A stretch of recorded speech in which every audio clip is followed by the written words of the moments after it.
Selamat datang di sesi bedah materi kita kali ini. Pernah nggak sih Anda ngebayangin gimana jadinya kalau sebuah mobil tua malah berubah jadi berangkas berjalan waktu ekonomi lagi gonjang-ganjing? Nah, hari ini kita bakal bongkar habis sebuah fenomena yang jujur aja keren banget. Kita bakal ngomongin gimana beberapa kendaraan spesifik ini justru bertindak sebagai safe haven, alias tempat berlindung yang paling aman di dunia otomotif.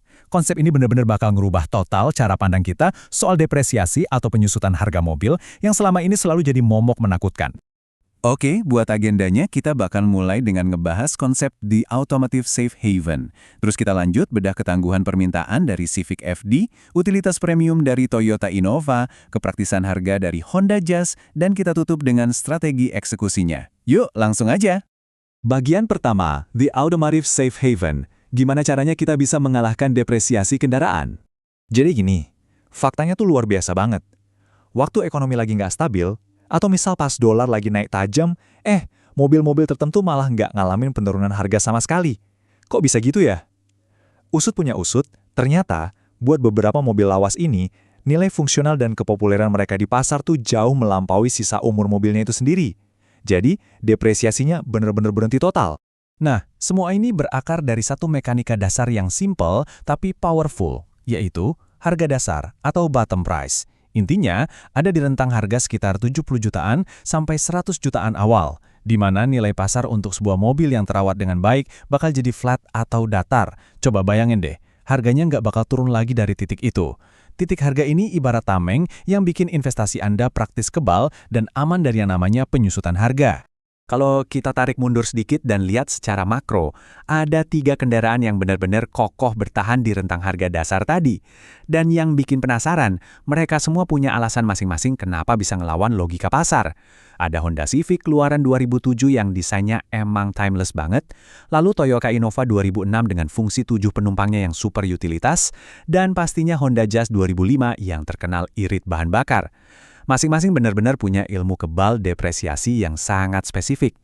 Oke, masuk ke bagian 2, permintaan Civic FD. Yang tentu saja kita bahas adalah si ikonik era Civic Backman tahun 2007. Coba kita lihat angka pasarnya ya. Untuk yang varian mesin 1.8 liter, mau yang manual atau matic, harganya tuh mantap banget bertengger di kisaran 95 sampai 115 juta rupiah. Sedangkan buat yang versi 2.0 liternya, wah, ini bisa nembus sampai 125 juta rupiah. Ini benar-benar angka yang luar biasa stabil dan kokoh loh, apalagi buat ukuran mobil yang umurnya udah belasan tahun. Terus apa sih rahasianya? Jawabannya ada di estetika. Desain eksterior ditambah dashboard bertingkat dari Civic Batman ini tuh sering diakui sebagai salah satu yang paling cakep dalam sejarah Civic. Lucunya gini, Anda parkirin mobil ini di sebelah mobil baru keluaran dealer tahun ini, orang-orang tuh pasti masih pada mikir, ini mobil baru. Desain yang timeless kayak ini nih yang bikin permintaannya dari anak muda nggak pernah surut. Imbasnya, likuiditas pasar jadi super tinggi alias Anda bisa jual dan cairin aset ini nyaris seketika. Dan yang paling gila, kalau Anda punya unit yang kondisinya min banget atau dimodifikasi manis sesuai eranya, harganya malah bisa naik. Lanjut ke bagian 3, kita bahas soal utilitas premium dari Toyota Innova, khususnya generasi awal di tahun 2006. Nah, ini dia anomali pasar yang bikin geleng-geleng kepala. Untuk varian bensinnya aja, harganya itu kokoh banget. Stay di angka 90 sampai 110 juta rupiah. Udah sangat stabil kan? Tapi tunggu, varian dieselnya beda cerita. Varian ini secara agresif malah ngalamin apresiasi, alias harganya loncat sampai nembus 130 bahkan 150 juta rupiah. Ini benar-benar kejadian langka di pasar mobil bekas yang dipicu sama perburuan yang ekstrim banget. Kalau kita bongkar anatominya, alasannya langsung ketahuan. Ya, Innova jelas nawarin kapasitas 7 penumpang sejati buat keluarga.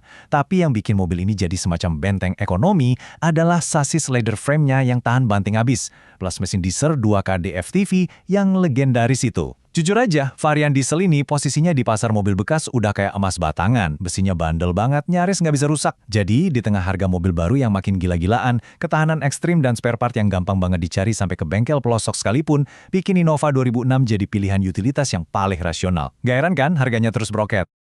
Sekarang kita masuk ke bagian 4, Honda Jazz sebagai the practical floor atau batas harga praktis. Fokus kita ke generasi GD3 tahun 2005.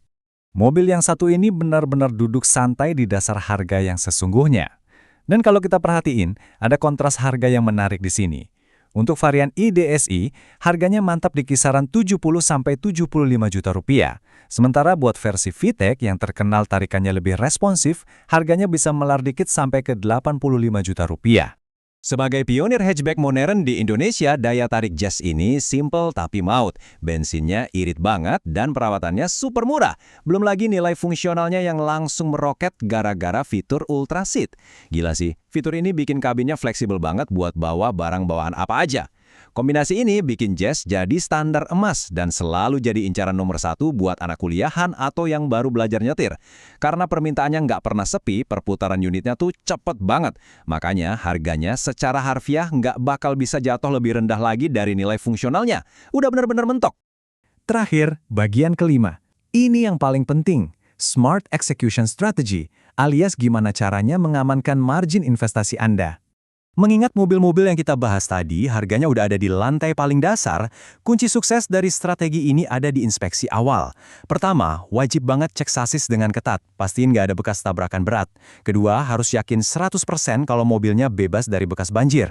Ketiga, kalau ngincar yang automatic, tes jalan dan pastiin nggak ada delay atau jeda pas gigi berpindah. Nah, langkah keempat ini rahasia dapurnya, sisihin sedikit budget buat ngerapin kosmetik kayak detailing body dan remajain sektor suspensinya. Karena Anda belinya udah di harga bottom price, investasi kecil buat bikin mobil ini kinclong dan nyaman lagi, tuh bener-bener trik jitu buat ngebantu maksimalin margin keuntungan Anda pas nanti mau dijual lagi. Pada akhirnya, milih varian yang pas dengan kondisi yang prima adalah segalanya di strategi ini.